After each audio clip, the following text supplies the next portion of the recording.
Bueno, estamos de regreso en el Congreso de la Mañana.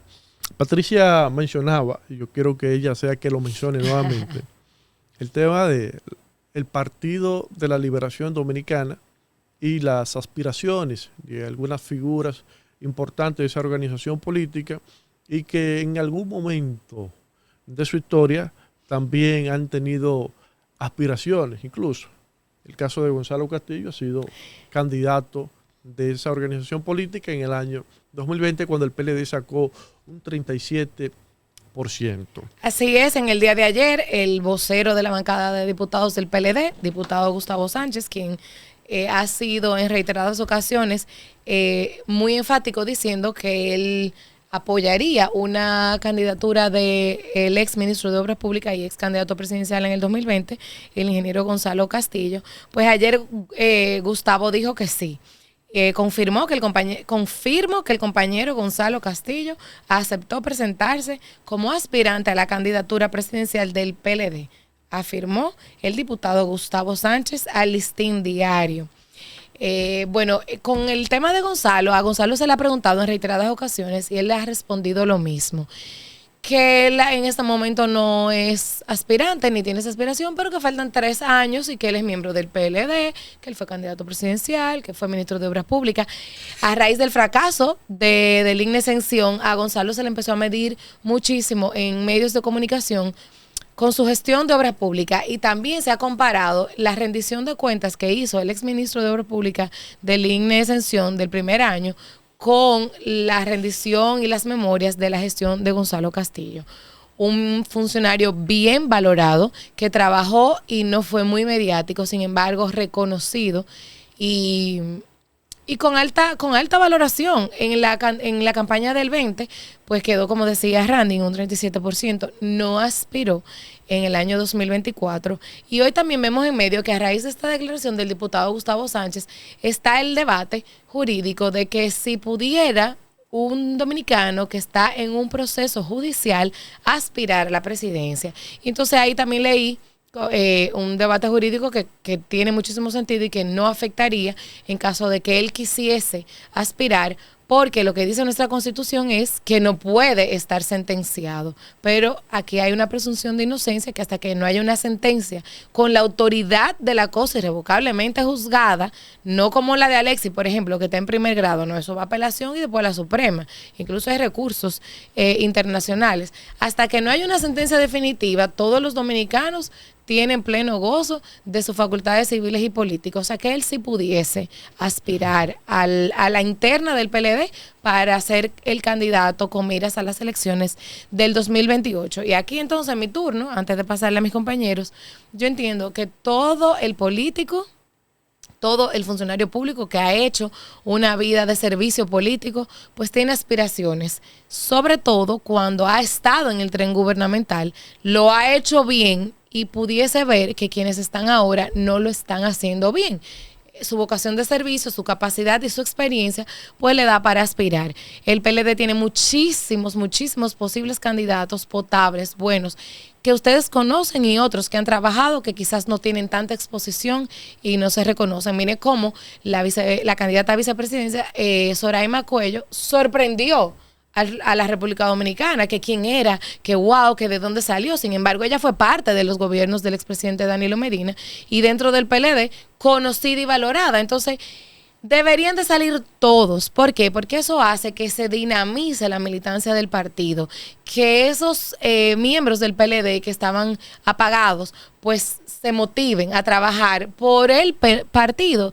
¿Qué es lo importante de todo esto? Que al final, cuando se tome la elección, todos trabajemos al unísono por el partido, porque también nosotros vimos en pasadas elecciones como si el candidato no me gustaba, no trabajé.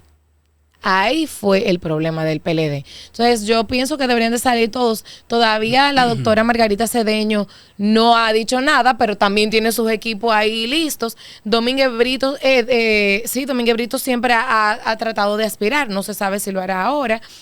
Que salgan todos por todo el país. O sea, yo lo veo como favorable. Mira, lo más relevante que vi en el día de ayer de esas declaraciones de Gustavo Sánchez, además del tema de Gonzalo Castillo y sus aspiraciones, y que supuestamente, según Gustavo Sánchez, él sería el jefe de campaña de ese proyecto político que busca la candidatura del Partido de la Liberación Dominicana. Otra cosa que mencionaba era el tema de la Fuerza del Pueblo y el PLD. Miren, los últimos meses la marca PLD se ha fortalecido dentro del renglón de la oposición dominicana.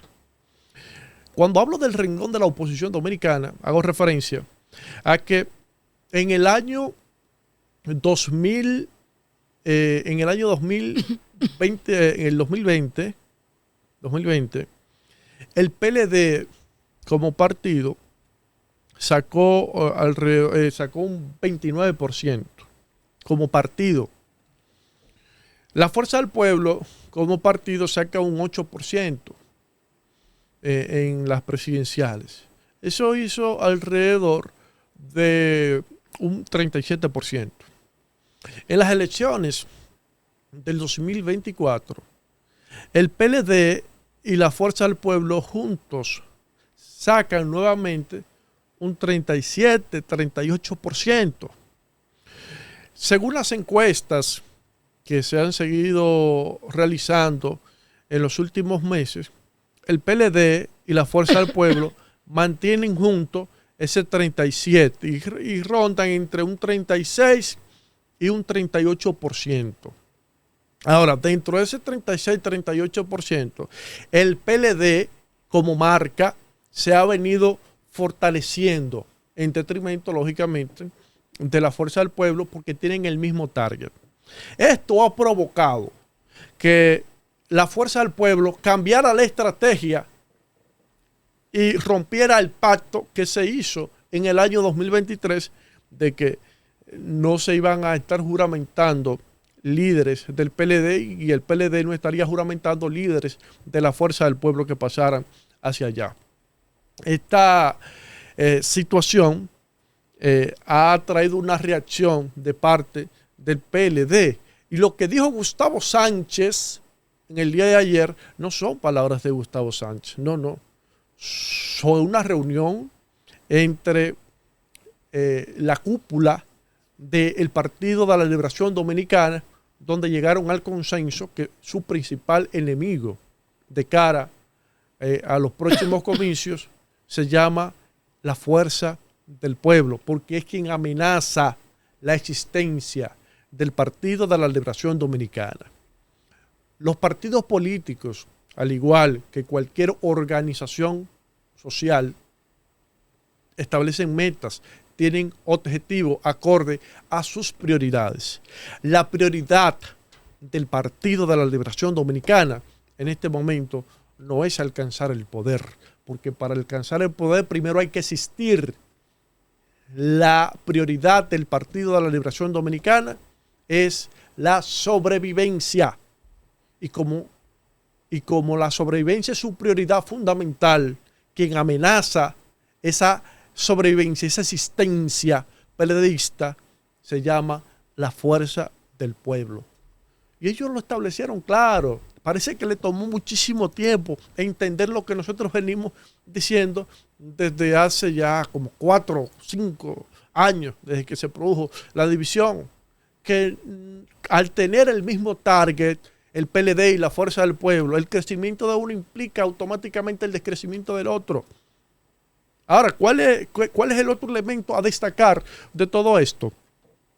Que la oposición dominicana, pese a que el gobierno, al igual que cualquier gobierno, cada año va a tener fluctuaciones y en algunas ocasiones está arriba, en otras ocasiones la valoración es más bajita.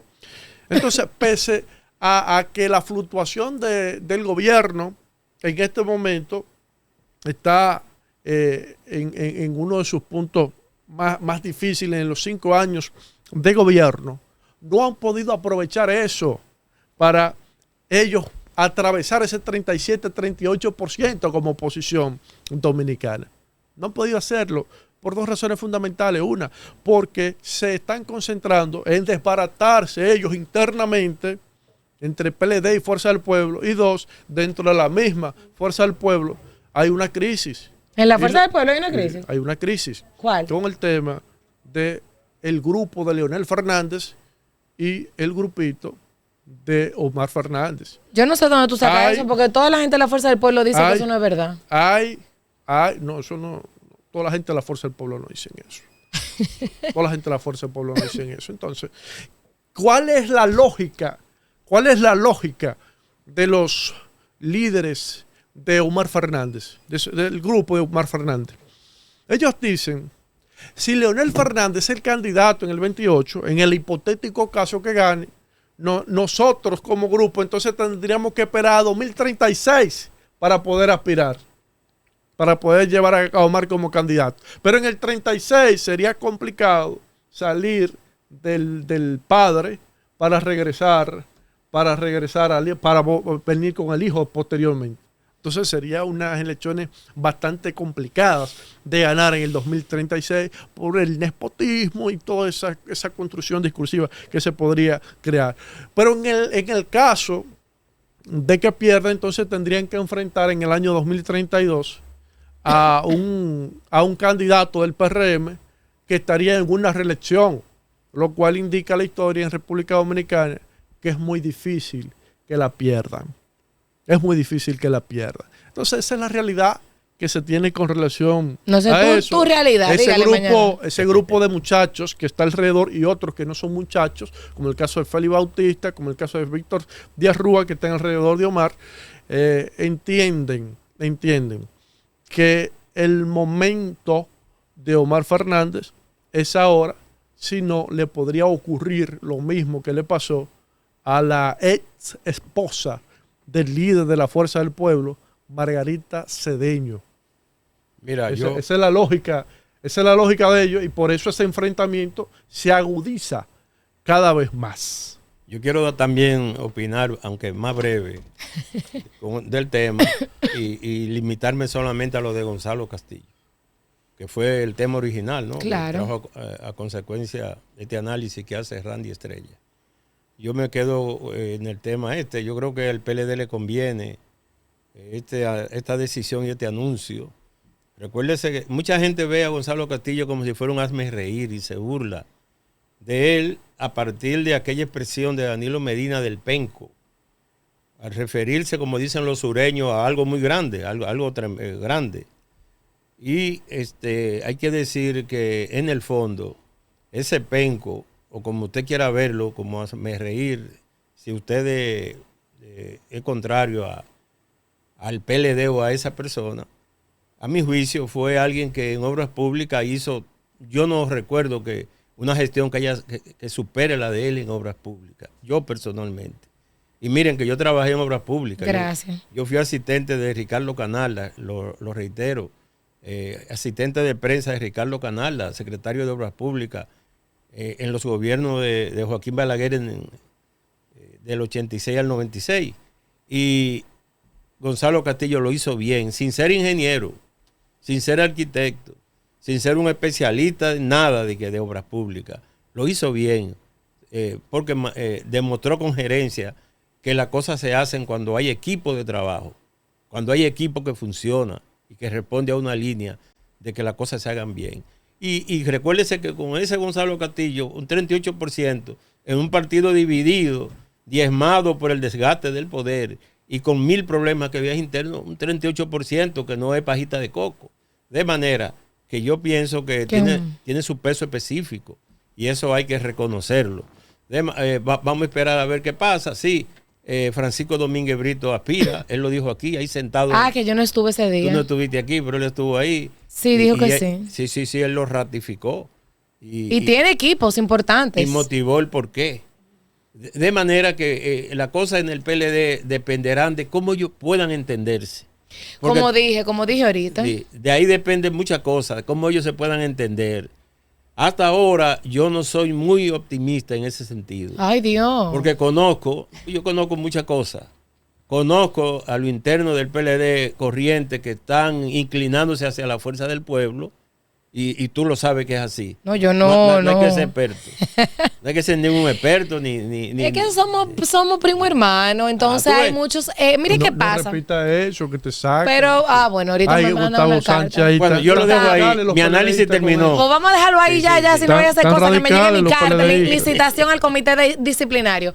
No, vamos a una pausa porque fuera de la chanza, nosotros tenemos unos invitados, tenemos que hablar de este proceso de cedulación nuevo. Nosotros tenemos la cédula vencida y de hecho escuché a los muchachos de G-Piano que estuvieron en Japón, que tuvieron una situación porque cuando se acaban de G-Piano, un podcast, es un podcast muy famoso de comentarios entre jóvenes, y estaban en Japón ahora y cuando sacaban su cédula en lugares le decían que tu documentación está vencida. ¿Cómo explicar en Japón que tu documento oficial de origen está vencido y funciona? Pues eso ya se licitó, tenemos nueva empresa y tenemos un proceso. Vamos a hablar un poquito de eso con el director de cedulación. No se muevan porque esto nos interesa a todos.